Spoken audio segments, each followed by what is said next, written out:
Assalamualaikum warahmatullahi wabarakatuh. Alhamdulillahirrahmanirrahim. Bertemu lagi bersama saya dan Copa Al-Bukhari di acara catatan pejabat. Setelah heboh di Instagram kan perihal bayi anak haram. Nah, sekarang saya akan balik lagi membahas tentang Nabi Muhammad Sallallahu Alaihi Wasallam. Kenapa membahas tentang Nabi Muhammad? Sebenarnya ada kaitan eratnya waktu kemarin bikin apa namanya? Mana ya? Oh, enggak ada. Bikin dummy dari buku catatan pejabat yang kayak gini nih. Jadi dibikin versi yang bakal dimilikin sama masyarakat, dijual.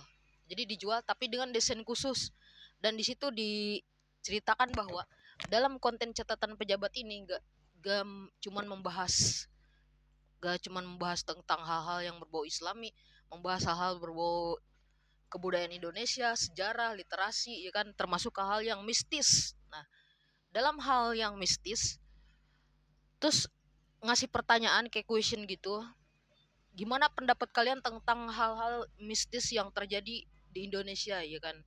Hal-hal mistis kan banyak ceritanya, ada Rocky Dula, ada apa gitu kan. Nah, di sana ada satu ungkapan dari salah satu netizen bahwa bilang gini, Mas, saya gak percaya hal-hal gaib. Saya ini muslim. Kata dia gitu. Saya gak percaya hal gaib karena saya muslim. Nah, kita cek and recheck di KBBI. Gaib itu artinya apa? Ya kan? Gaib itu apa? Metafisik itu apa? Dibilang saya muslim, saya gak percaya hal gaib karena saya muslim. Dia bilang kan gitu.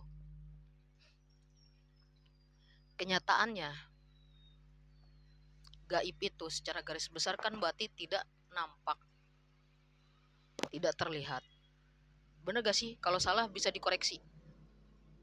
Masalahnya dibilang saya muslim, makanya saya gak percaya hal-hal gaib. Kalau dia bilang saya muslim, saya tidak percaya hal-hal yang mistis, itu masih bisa ditoleran. Ini saya muslim, saya tidak percaya hal gaib, kata dia gitu, ya kan. Sementara dalam konten sebelumnya yang membahas tentang kenapa apa Allah itu menamakan dirinya Allah, di konten-konten sebelumnya, ya kan, mengatakan bahwa Allah itu maha gaib, tidak terlihat. Benar gak sih? Kalau salah bisa dikoreksi. Nah, di sini kaitan eratnya mungkin yang dia maksud itu hal-hal gaib itu adalah sihir atau mistis. Ketahuilah bahwa Nabi Muhammad pernah kena santet atau pengaruh ilmu sihir.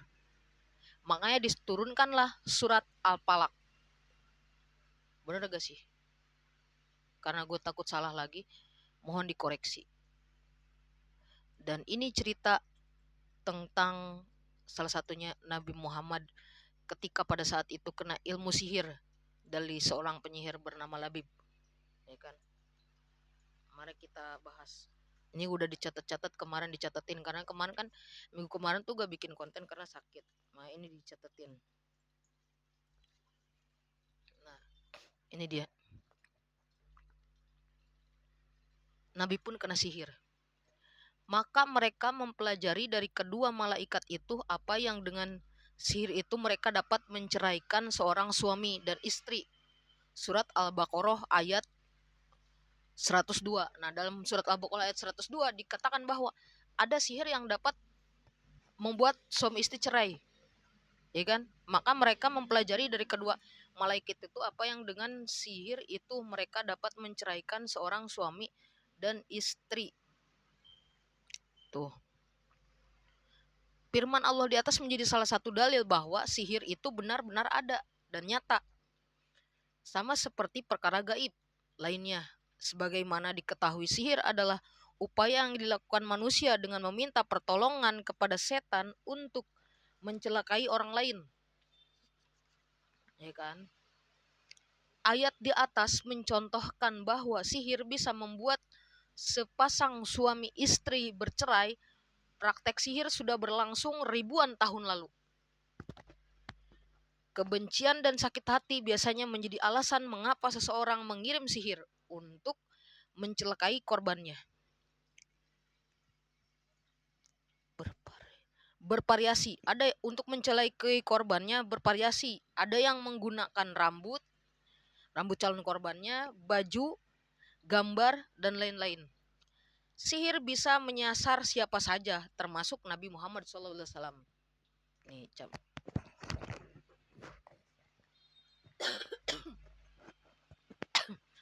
As-Saikan dalam Bukhari dan Muslim, Nabi Muhammad pernah disihir oleh Labib al-Asyam. Dikisahkan suatu ketika Nabi Muhammad pernah membayangkan telah melakukan sesuatu halusinasi mendatangi istrinya satu persatu. Namun ternyata beliau tidak melakukannya. Kepada Sayyidina Aisyah, Nabi Muhammad menyatakan bahwa Allah telah memberikan jawaban atas pertanyaan yang pernah beliau ajukan. Jawaban tersebut disampaikan oleh dua malaikat.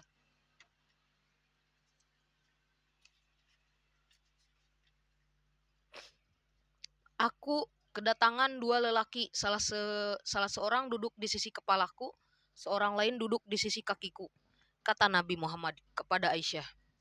Salah seorang malaikat yang berwujud laki-laki tersebut menjelaskan bahwa Nabi Muhammad telah tersihir oleh Labid bin al-Asyam adalah pelakunya, kata malaikat tersebut. Labid menyihir dengan menggunakan sisir dan rambut Nabi Muhammad serta kulit mayang kurma jantan. Sihir Labid ditempatkan di bawah batu di dalam sumur Jarman. Nama sumur Jarman ya, bukan Jerman. Ditulisnya Darman, Djarman. Maka keesokan harinya Nabi Muhammad memerintahkan Ammar bin Yasir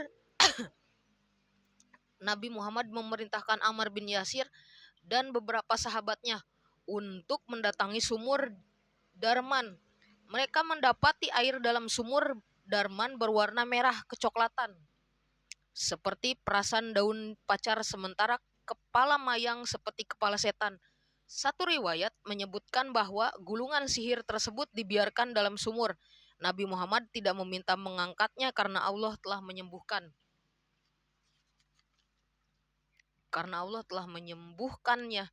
Beliau juga tidak suka menyebar keburukan kepada orang banyak. Nabi Muhammad kemudian meminta agar sumur Jerman ditutup. Sementara riwayat lain menyebutkan bahwa gulungan sihir itu diangkat dari dalam sumur. Setelah dibakar, buhul tersebut memperlihatkan 11 tali, dengan 11 simpul yang susah untuk dibuka. Pada saat itu turunlah wahyu surat Al-Falaq dan An-Nas. Setelah Nabi Muhammad membaca dua surat itu, terbukalah simpul tali itu, dan demikian seterusnya hingga 11 kali. Sejak saat itulah sebelum tidur Nabi Muhammad membaca dua surat itu, Al-Falaq, An-Nas. Nah, iya kan? Sebenarnya kalau yang disebutkan tadi, dibilang saya muslim makanya saya gak percaya hal gaib. Nah, gaib itu tidak terlihat. Ingat, Muslim tidak percaya hal gaib. Muslim tidak percaya hal yang tidak terlihat, itu kayak sesuatu yang kontradiktif, sesuatu yang bertentangan. Mungkin kalau tidak percaya hal-hal yang mistis baru. Kalau Muslim tidak percaya hal-hal gaib, itu gimana jadinya? Muslim tapi tidak percaya hal gaib, ya kan? Nah, seperti yang dibilang tadi, dalam satu riwayat juga dikatakan bahwa Nabi itu memiliki keistimewaan kan. Nah, dalam sihir tadi hanya bisa sampai ke Nabi Muhammad itu bagian luar, tidak menyerang pikiran atau hati, hanya menyerang bagian luar kayak badan aja kerasa apa-apa gitu. Kalau pikiran kayak kan orang karena sihir biasanya kayak termenung mulu, hatinya gelisah kayak gitu kan. Kalau Nabi Muhammad itu kagak seperti itu, karena Nabi Muhammad punya sebuah keistimewaan, apa namanya waktu itu ya, lupa lupa ditulis gue, soalnya waktu pas lagi riset ini langsung sakit, pas minggu kemarin lagi sakit. Tetap mau riset buat bikin konten, ternyata setelah perjalanan lagi nulis tetap kagak bisa lanjut, akhirnya bikin kontennya gak jadi, diundur sampai hari ini kan. Nah itu dia tadi, sebenarnya eh di konten yang sebelumnya yang kenapa Allah menamakan dirinya Allah kan udah dijelaskan kenapa Allah menamakan dirinya Allah, sampai misalnya dari kata Allah itu alif lam lam ha, sampai semua huruf alif lam lam ha itu hilang, tidak terlihat, menjadi gaib. Allah tetap Allah gitu kan. Nah sementara ini ada orang aku dia muslim tapi tidak percaya hal gaib. Jadi gimana itu konsepnya, ya kan? Padahal Tuhannya gaib tidak terlihat. Maksudnya kalau tidak percaya mistis baru masuk akal.